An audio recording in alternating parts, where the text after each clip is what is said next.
Onye bụ ekwensu? Onye Igbo ọbụla bụ nwa ekwensu. Ma ị na-eje ụka, ma ị na-agụ mmụọ, ma ị kwere ekwe, ma na ikwere ekwe. So after today's lecture, we are going to understand the true essence of ekwensu within the confines of the Igbo metaphysical framework, and why ekwensu is the most controversial figure and the most misunderstood in Igbo cosmology. So in our today's lecture, I am going to describe the nature of ekwensu in two ways. Number one, as a human, and number two, as a pantheon. And let us break it bit by bit. Every human being has the nature of ekwensu. Now, gịnị bụ ekwensu? Ekwensu is that creative force and that destructive force that is inherent in every okike.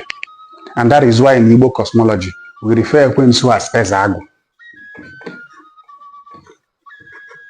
The master what? Revealer. Because ekwensu is the head of creativity. Every invention in this life that must be bettered, every creativity that must be bettered must be inspired by ekwensu. Because ekwensu is the master revealer. It is the master of creativity, the king of creativity. Your intuition is inspired by ekwensu. All the good works of art are all inspired by ekwensu, by divine ordinance. Now, what is that destructive nature of ekwensu? Just like the word ekwensu, ndị Igbo si na onye kwekọrịta omegini osu.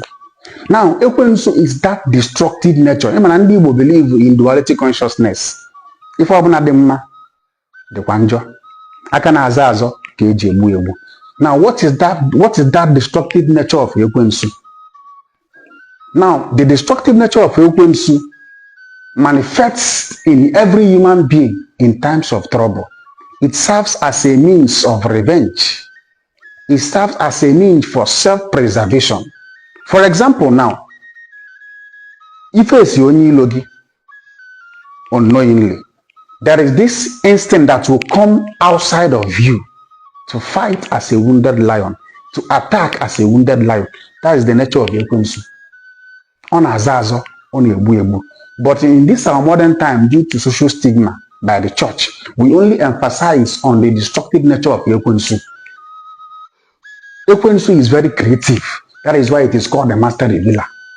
Otu was very creative bụ ekwensu. Otu akos very destructive. Many people are only taking advantage of that destructive nature of ekwensu. Many people, when you employ them in your business, they will bring out that nature of ekwensu and make your business creative. However, on the contrary, someone can still bring out that destructive nature of ekwensu to destroy, to mar your business, to mar your family. So ekwensu na-aza azọ, ọ na-egbukwa egbu. It is creative, it is destructive. Now, as a pantheon, as a mmụọ, number one, ekwensu bụ Ezeagu. Nke abụọ, ekwensu is the god of war. The god of war. And what? Trade. Now, here, after this our explanation, you will understand why ekwensu was demonized by the church. Ekwensu bụ that pantheon ndị Igbo ji wee nyụ ndị ọcha ịkpakwu during the Ekumeku War. The Ekumeku War. 1883 to 1914. Ekwensu is like Yahweh. Ekwensu is like Adonai. Kenan. Now, in Igbo cosmology, ekwensu bụ that pantheon ndị Igbo ji eje ọgụ ụbọchị gboo. And that is why if you study the Igbo history, Igbo has never lost any war in history. On Afiaru, find out. Now, during Ekumeku War, ekwensu bụ mmụọ ndị Igbo ji wee so ndị ọcha ọgụ. We resisted colonialism through ekwensu. Ndị Igbo na-eje ọgụ with ekwensu na udo. Na bụ mmụọ ndị Igbo ji eje ọgụ.